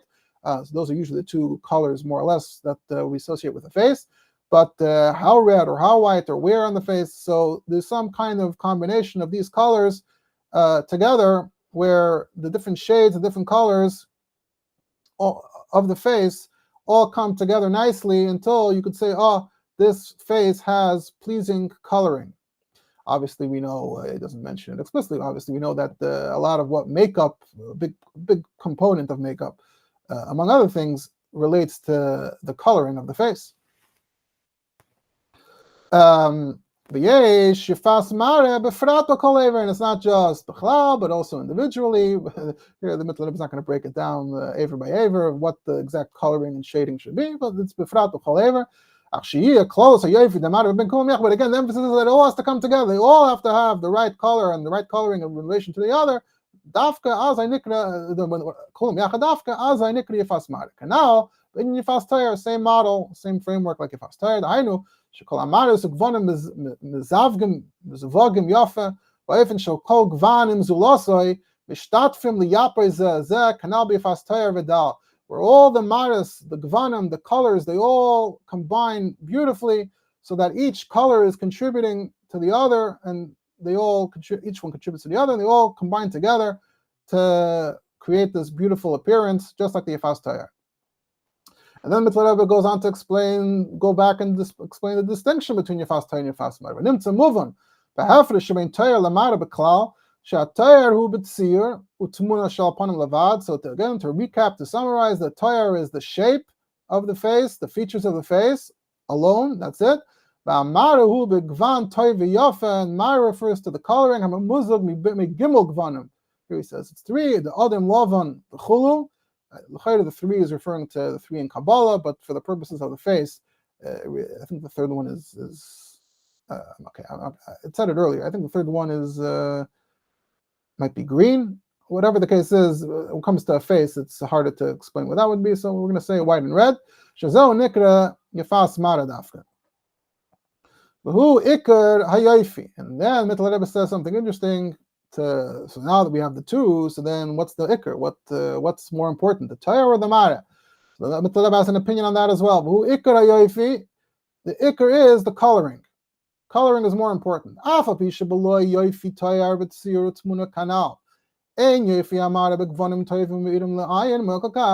though if you lack the right shape, the right features, so then even having the right coloring doesn't work so well. Yet the coloring, the appearance does compensate, does make the features also look nicer. The opposite, if you don't have the right coloring, then having the right features doesn't compensate as much for the lack in coloring, which itself is a pretty fascinating statement, declaration. What compensates more for what? Again, to briefly compare it to modern notions of beauty, obviously the standard, like I said, the main thing that people can do, women do to beautify themselves, obviously is makeup, which relates more to the coloring. However, we do know that I don't know if anyone had predicted that we were going to mention plastic surgery, but obviously, if we get to think of it in those terms, obviously the industry of plastic surgery is demonstrating that a lot of people also believe that they need to fix their facial features. So it's interesting that, again, Mitteler Rebbe was speaking more theoretically, but it's interesting that Mitteler Rebbe says that the coloring compensates more. If you have the coloring, you don't have the features. It's you rather have that than have the features than not have the coloring. Obviously, Begashmias, it's a lot easier to fix the coloring than to fix the features. Now, if you remember that Tzemach Tzedek, when he mentioned Yifas Mara, he spoke about Chayin, Makif. Here, Mitteler Rebbe's only been speaking about colors. Now Mitteler Rebbe connects it to the inyan of Ha'ara and Makif as well. B'sherish ha'inyan hu, the Bechinas Yofi Hamara, hu shenikra Ha'aras Arapanim. That there's also this idea of that the face is shining, that the vibe, the aura that the face gives. Sha'apanim me'irim utzuhuvim mitoiv mara agvanim. So the Mitteler Rebbe combines the two and says that the face shines from the coloring. Shemaylim chen v'yofi, and that's what gives a person the charm and the grace and the beauty with Chinas Makif, and that's more of a Makif-tika thing.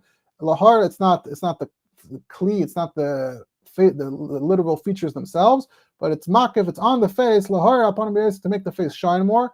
Lisa Chaim Be'ene Kol Roya, to find favor in the eyes whoever sees. V'hu Ikar Klolos HaYofi. Again, this declaration, that's the Ikar Yofi. And that's why if Rivka and Sarah are only going to have one, the Ikar was Yifas Mara, that's the Ikar. So back to that question as to why they only had the one, that's the Ikar. And it's interesting that here, we're still talking Begashmias. So, although the line is blurred, but technically we're not switching back to the Nimshul, we're still speaking Begashmias Geret. And in there, that context is, that's why Rivka and Sarah, Yifas Mara is the Ikar. The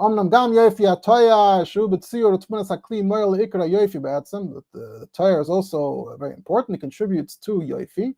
So that's why it's a shirach, it's a mile to say that Rachel had both. She had Shahosi Yifas Torah b'Torah Atzmi, but Yifas Mara b'Gvan v'Eira upon him. So that's Oiris and Kalim, Makif and Pnimi, and they were all b'Oifen HaToiv and Mezig and Achayin, the right combination. Then now there's a combination between the two themselves, the interface between the Torah and the Mara. Shia Oifen HaTorah l'fi Oifen HaMara, v'HaMara l'fi Oifen HaTorah. The features and the appearance themselves also match each other nicely. And here he mentions again the Yefei Einayim, but David, it says Admoini Yefei Einayim, but Toiv Roi. Also, it seems to be mentioning both. He had Sai Toyar and Sai Mara. And here is as far as we can get in the actual text of the Mitteler Rebbe, even though we never, not even getting to the Nimshul and the L'chayr to Lo Tzarechiyun, if we can just chazer all the descriptions of Gashmias, Azam and Mashal, and stop there. But we have to say that this is also Torah. Of course, the Kitzer in 20 seconds, the Nakud of the Nimshul is, as you may recall from the Tzemach Tzedek, also Lamaila, everything has to be B'meziga and Achayna. Everything has to be the right combination. Beside the midas lamaila, and there's a mashal of the midas of a person. The person's midas also have to be b'mezig and achayna. And really, even just reading this mashal is very helpful, because if you go through Chassidus very often will say about Tiferes, Rachmim, that Tiferes, Rachmim, that's Iskavnos, it's the three colors, and the scholars of colors, that's Yofi, but it's usually just stated it as a klal and weitergefahren. I don't think there's anywhere else in Chassidus where this klal, which is invoked fairly often, is actually described in such tremendous detail, in such realistic detail, as opposed to, like I said, a quote and weitergefahren. So this itself is pretty meaningful and contributes to understanding many discussions in Chassidus. Like I mentioned in the beginning, I wanted to discuss the etzem idea of skipping around, like we're doing here, Sai skipping to Ois Aleph, and then Ois Aleph Gufa skipping, only doing the mashal. I want to talk about that on some occasion, but this is not the time, about whether there is a general benefit to jumping around and focusing on particular quotes, as opposed to always learning things ala seder. So that concludes the discussion, the sources of the Mitteler Rebbe's own words. And now, Kedarkenu, I do want to follow up. Obviously, like I said, this is going to end up being longer than the previous two, but like I said, we can count it as 2 and 1. I do want to follow up a little bit on, provide some background and context for this fascinating discussion in the Mitteler Rebbe about the nature of beauty. So as I alluded to in the previous occasion, BMS, this discussion of Torah and Mara is based on the discussion of Mefarshim al Asar. The Mefarshim, just even without this whole question, wanted to explain the Lashonis HaMikra. The Mikra used a double Lashon. We need to explain the difference. So if you look at Rashi says Yefas Toyar, he tzuras hapartzuf, the shape, Lashon Yitarehu Besered, the Lashon from Yeshaya, which is referring to some kind of building and geometry. And Rashi brings an interesting laz. Rashi says compass balaz, so which we'll get to. But the Ikar Rashi said it's tzuras hapartzuf. Torah is tzuras hapartzuf at the shape. Mara hu ziv cluster panim. So it does seem to be what the Mitteler Rebbe said by Riches, the Rebbe Bekitzer, does seem to track with Rashi, that Torah is the shape and Mara is the ziv, the way the face shines, whatever that means exactly.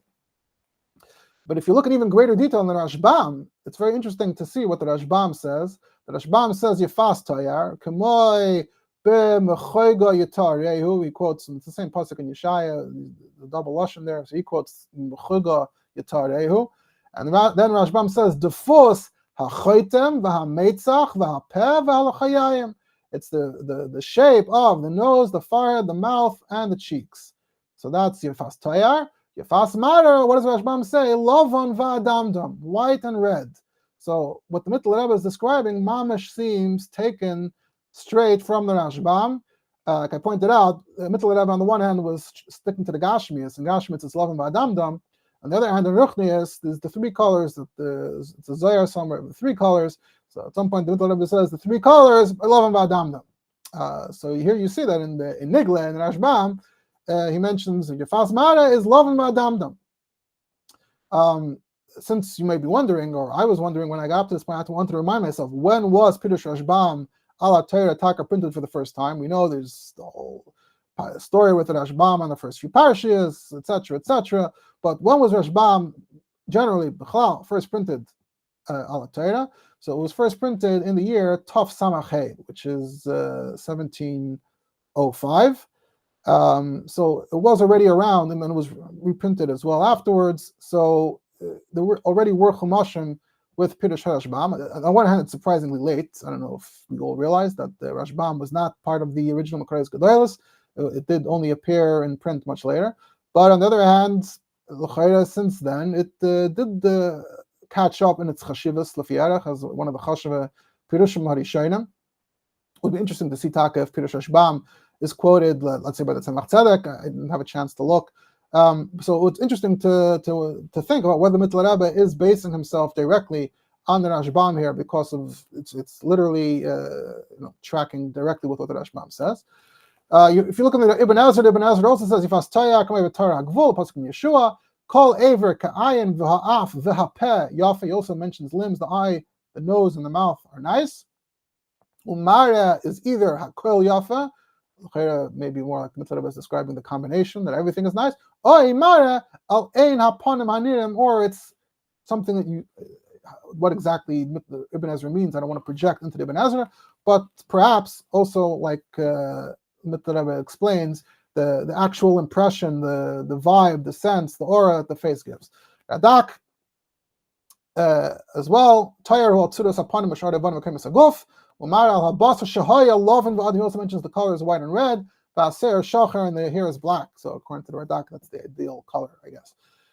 Also, if you look in Tosfos HaSholem, which collects more eclectic sources from Yisrael and Ashkenaz and Sarfas, so in Tosfos HaSholem Chilek Gimel, page Kuf Lamed Tes, there's a passage there. Yifas Toya is a partzuf kamoi sifseiseha va'afapeha ve'eineha ve'choitma upia ve'tu'eres and yafa.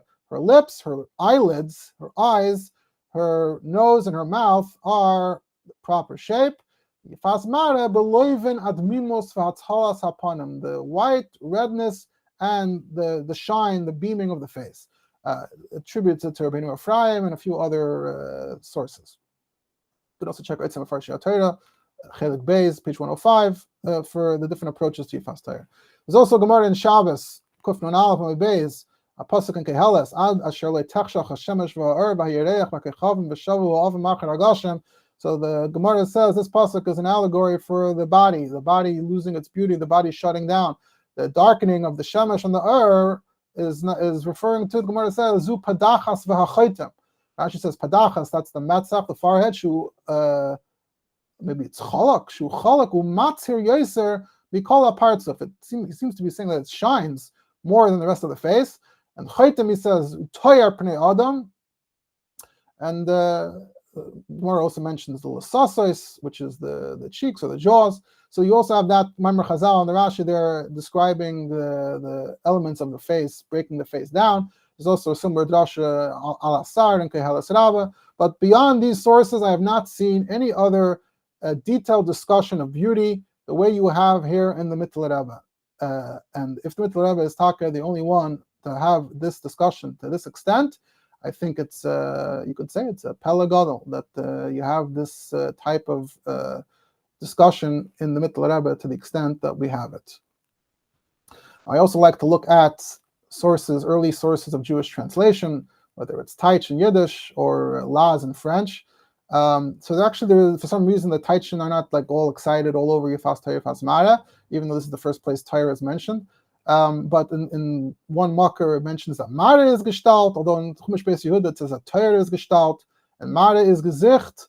And the Mitteler Rebbe mentioned the word Gestalt earlier in Yiddish for Toyar, so I guess the Beis Yehuda might be more in line with the Mitteler Rebbe, that Torah is Gestalt, and that's the shape, and Mara is Gesicht, that's more just the impression the face gives off.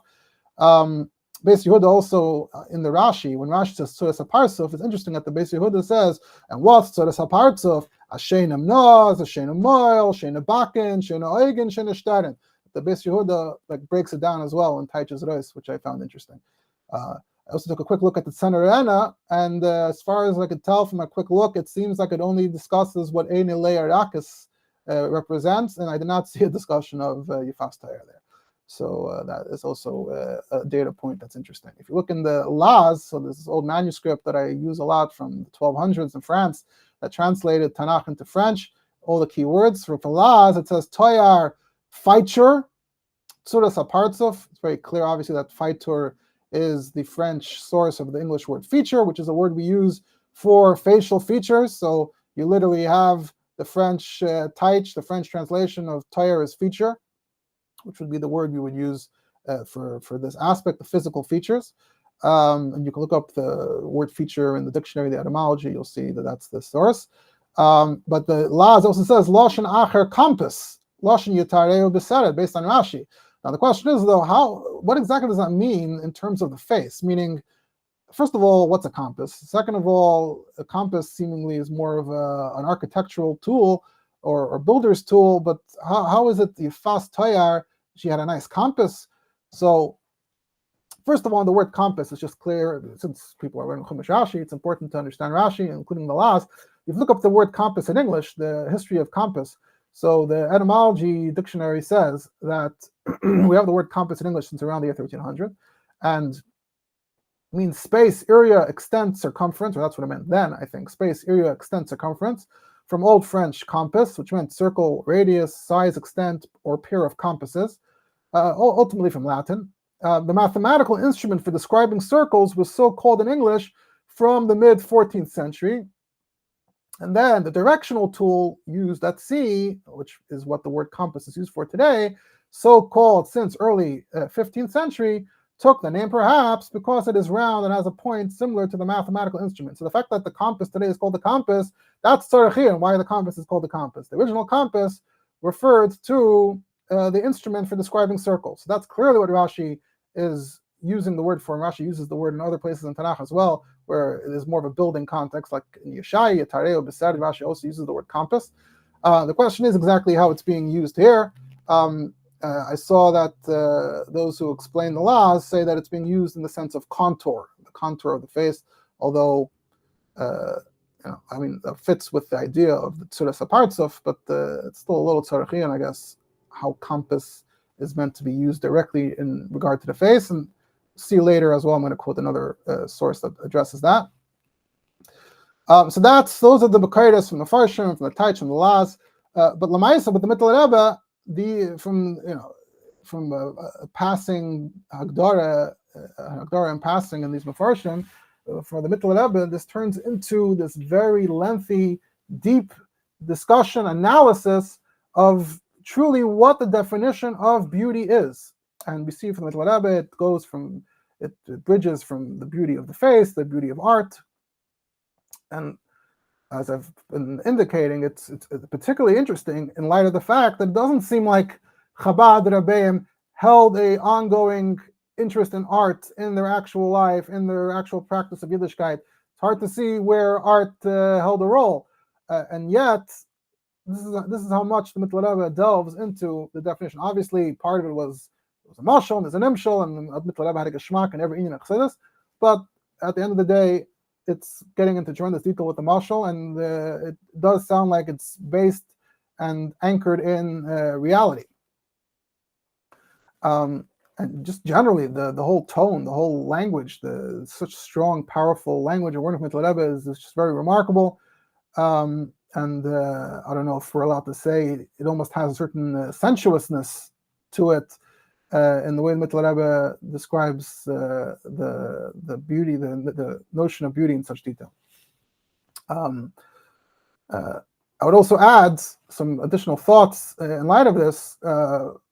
We do know that the Rebbe Rashab and the Frierdiker Rebbe did take an interest in art. We know that Rebbe Rashab, the Frierdiker Rebbe describes the Rebbe Rashab visited art museums to whatever extent. Frierdiker Rebbe obviously spent the time writing about it, which itself expresses an interest.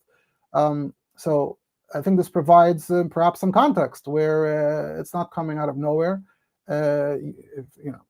You would assume they would be familiar with Mitteler Rebbe here, and it's clearly something that Chassidus, as a body of teaching, is interested in to some extent.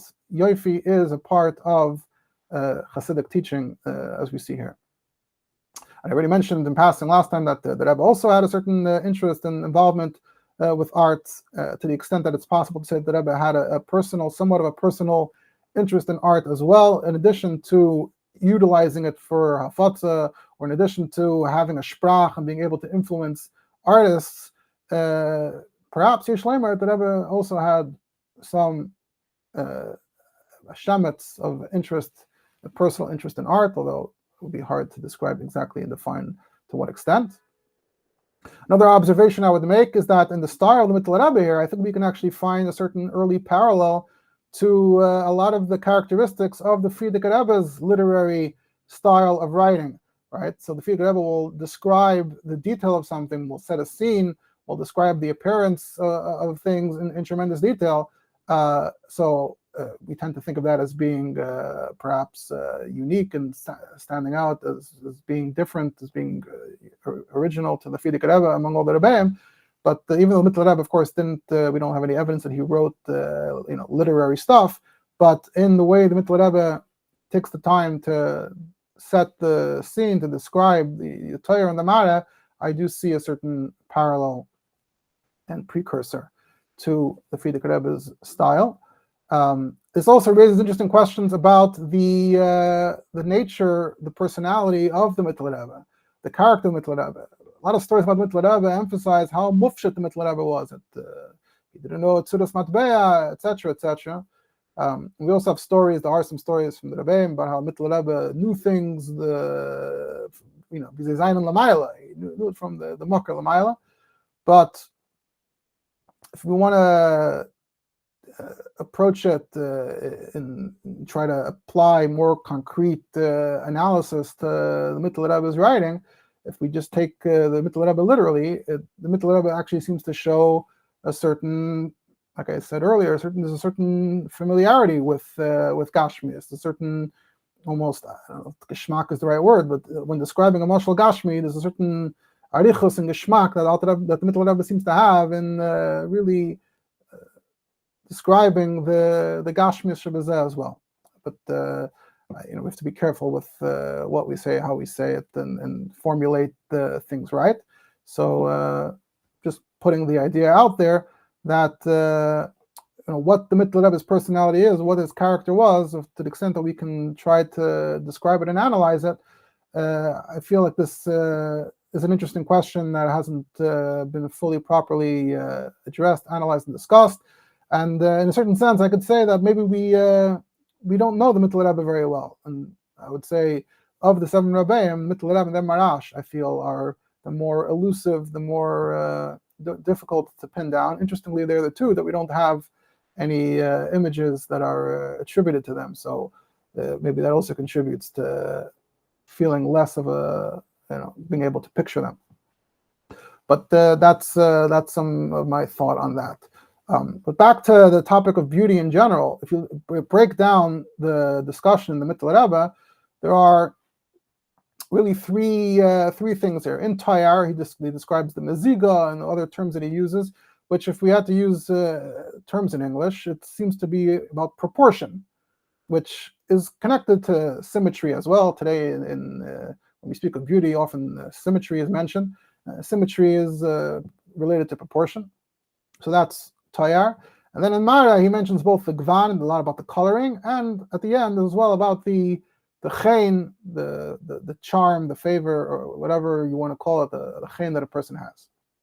Now, this is a huge topic, and kedarki, there would be a lot to look and research and compare to what we know about these topics in general, and to trace the development of these ideas over time. And I did look a little bit, and really there's tons of material, and to the extent that there's so much that it's hard to find something that's really good. You want something that's clear and masudar, and not too philosophical and too abstract. And I actually found this, I would say, looks like a pretty great book. It's called Facial Aesthetics, Concepts in Clinical Diagnosis. It's from a book from 2011. Initially, my plan was to actually pull it up now and read from it. I don't think that's practical and realistic at this point. But it's a tremendously interesting book. It begins all the way from the history of the approach to the beauty of a face, to drawing a face. And if you look there, you'll see a lot on, specifically if you search the word proportion, you'll find a lot from the Greeks, from the Romans, specifically from different traditions of art, that there were already at very early stages in I think in Greek art and Roman art. There were rules, there were notions of how to design, how to portray the face, of what an ideal face looks like, and proportion was a big part of that. They also symmetry is also not far behind.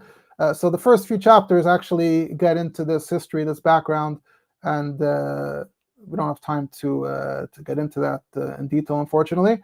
But if this is an angle that is within your range of things you're interested in and things you would consider looking at, I would recommend looking at that.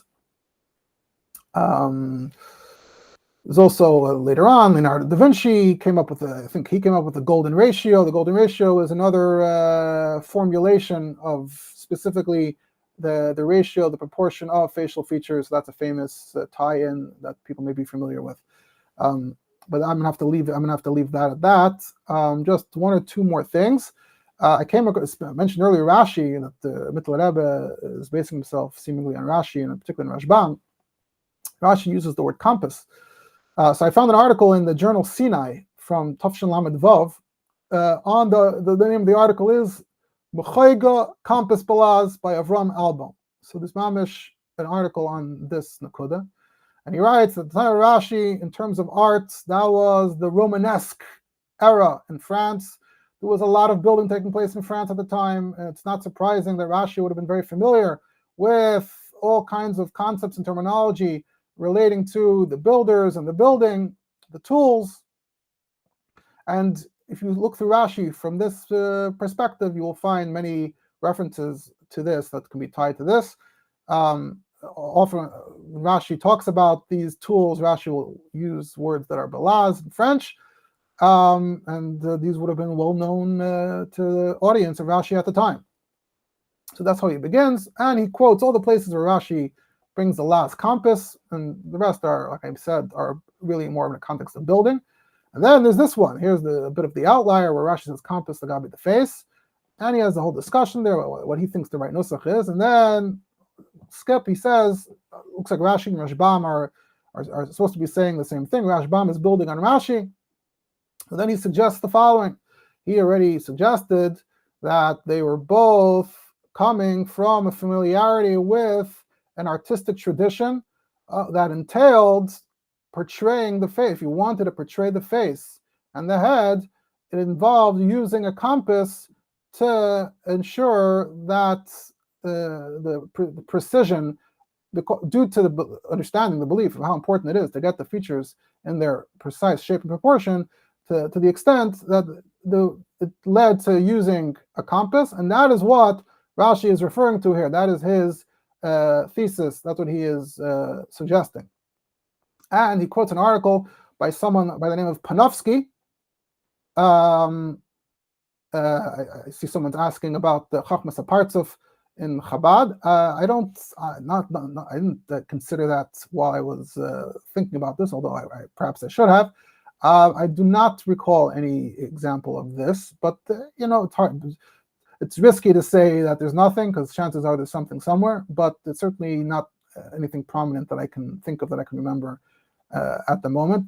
Chachmas HaPartzuf could obviously be building on these ideas, but it's not necessarily mukhrach, meaning this whole discussion about the ideal shape of the face and the ideals of beauty are not necessarily machriach that Chachmas HaPartzuf must therefore exist. But I don't have any concrete sources on that at the moment. If I come up with something, then maybe we'll follow up. But this album quotes an article by a fellow by the name of Panofsky. Panofsky wrote an article called Theory of Human Proportions as a Reflection of the History of Styles, and it's included in a book that he printed in 1955 called Meaning in the Visual Arts, which I also found online. And he quotes Panofsky here about the Byzantine theory of proportions. It says the Byzantine theory of proportions made it its business to determine even the measurements of detail of the head in terms of the module system, taking the length of the nose as a unit. So the nose is the unit, and then how many noses is each other part.